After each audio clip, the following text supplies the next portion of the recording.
continuing my series on talking to Claude, which is Anthropic's newest model that's come out, Claude 3.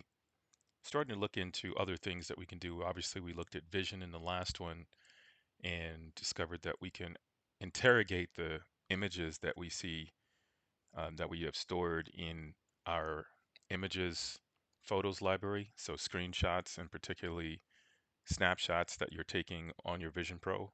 Can add them here. We looked at that last time. Just a quick recap of that. I'm going to grab an image and take a look at what it is. We didn't look at this one last time. What's in this image?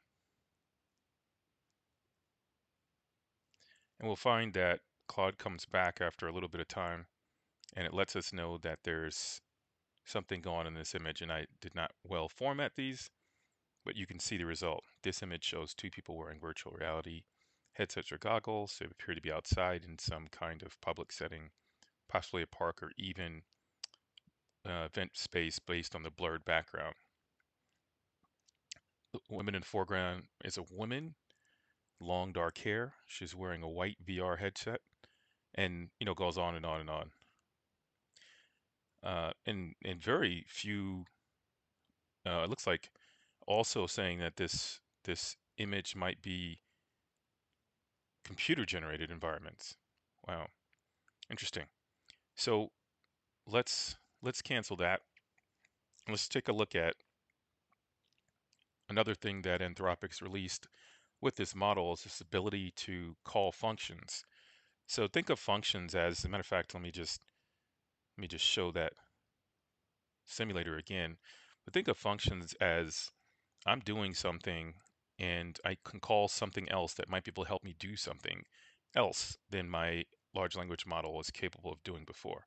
So for instance, here's a window and this takes me to a Google search. That could be a function. Say that very similar to Siri, when you say something that Siri doesn't quite know, Siri will still find results from the web. So you can do the same thing here with Claude. Let's say it doesn't have a tool that covers the thing that you're trying to do, but maybe you still want results. You can drop that into, say, Safari search or Google search and get some results back at minimum as like a last ditch effort fallout scenario if something goes wrong. But what if I wanted to say like multiply a complex number by something else? Anthropic's not going to do that great of a job out of the gate. It's not going to be as accurate as you might want it to be. Or let's say I wanted to do a deeper search on a video that I saw and maybe ask some questions about a place or any kind of, think of any kind of API that's available out on the web right now. There's thousands upon thousands of them. I could connect my Anthropic model tool to any of those. And there's documentation on how to do that. But let's look at a demo and then we'll come back to the docs. And right now I have it set up. It's hard coded to ask a question. So no matter what question I ask, it's going to try to multiply two numbers together, two complex numbers. Multiply these two numbers together, 25,516 plus or times 25,521. Doesn't matter what I say there because it's going to do this same results that I've asked for previously. And this is being multiplied by Anthropic Claude going back to a function, and I'm going to show the code behind. But just to make sure the audience that was interested in just that one part, I wanted to get the video out and say that really soon in advance. But now let's just look at the code that's going on. First thing is, like we did before, is I am calling Anthropic and with the query, but this time the query, you can see I hard coded this value of multiplying these two numbers.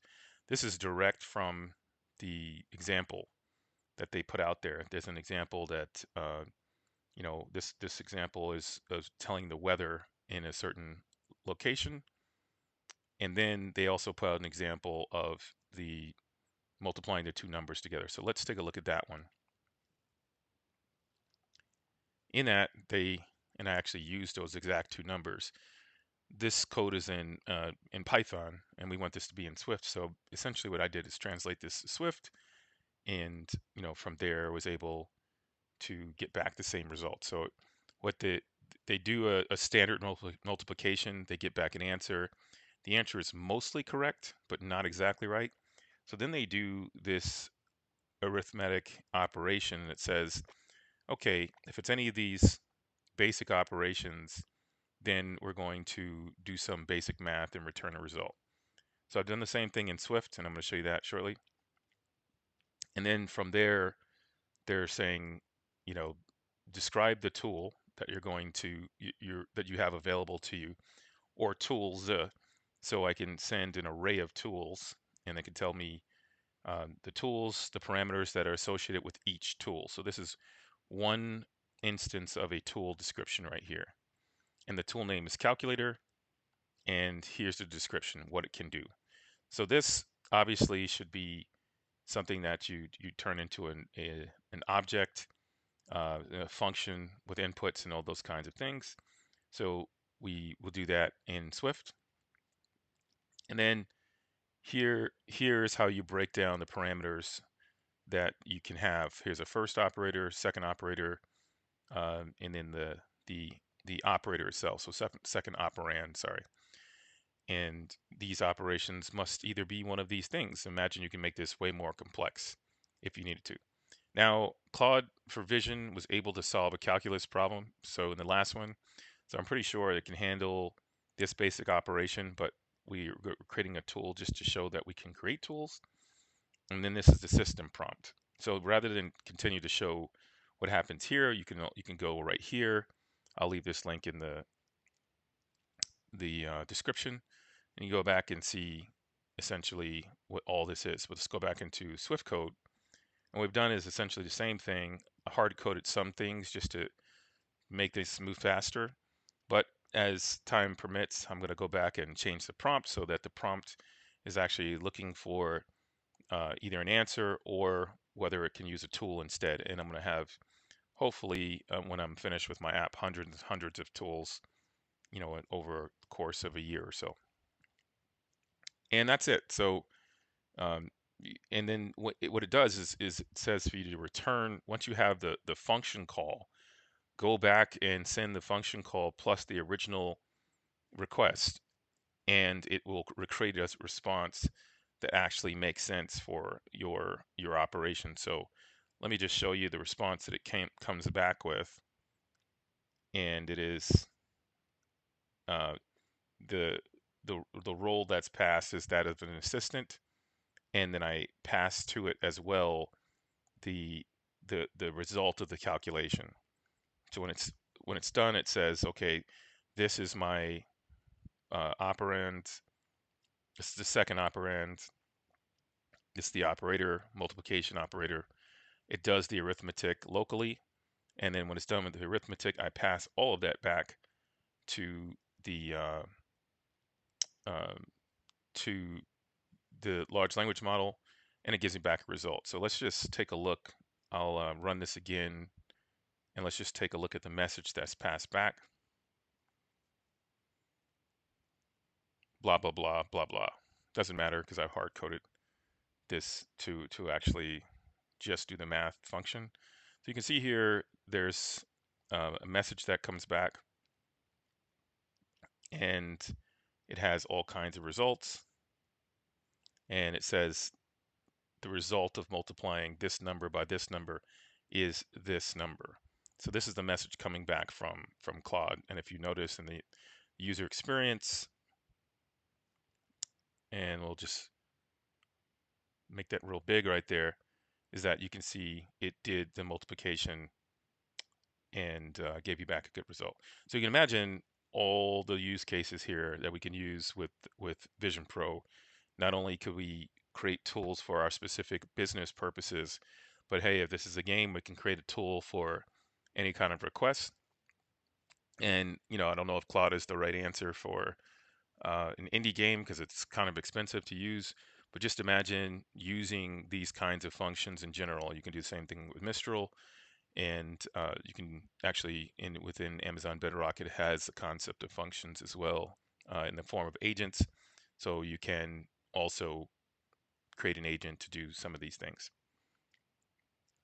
All right, I think that's going to conclude my session. And there's some point in time where I might go back and look at the embeddings overview, how to get started with embeddings.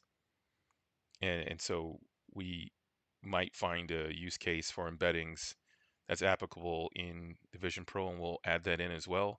And then this one's pretty cool, which is essentially there's a Claude for Sheets, but you can do this as well with almost any application that allows extensions. Is I can build in my in this case multimodal model to take advantage of using that application in its native form. Tons of use cases around that. If I can open a window, run an application in it, and then interrogate that application in the window or with the data that's being passed around, then now when I open up my Vision Pro, I should be able to talk one time to one application and have it respond with all kinds of other applications, open other windows, do searches, come back with results, etc. Anyway, good enough for today. And remember to like and subscribe.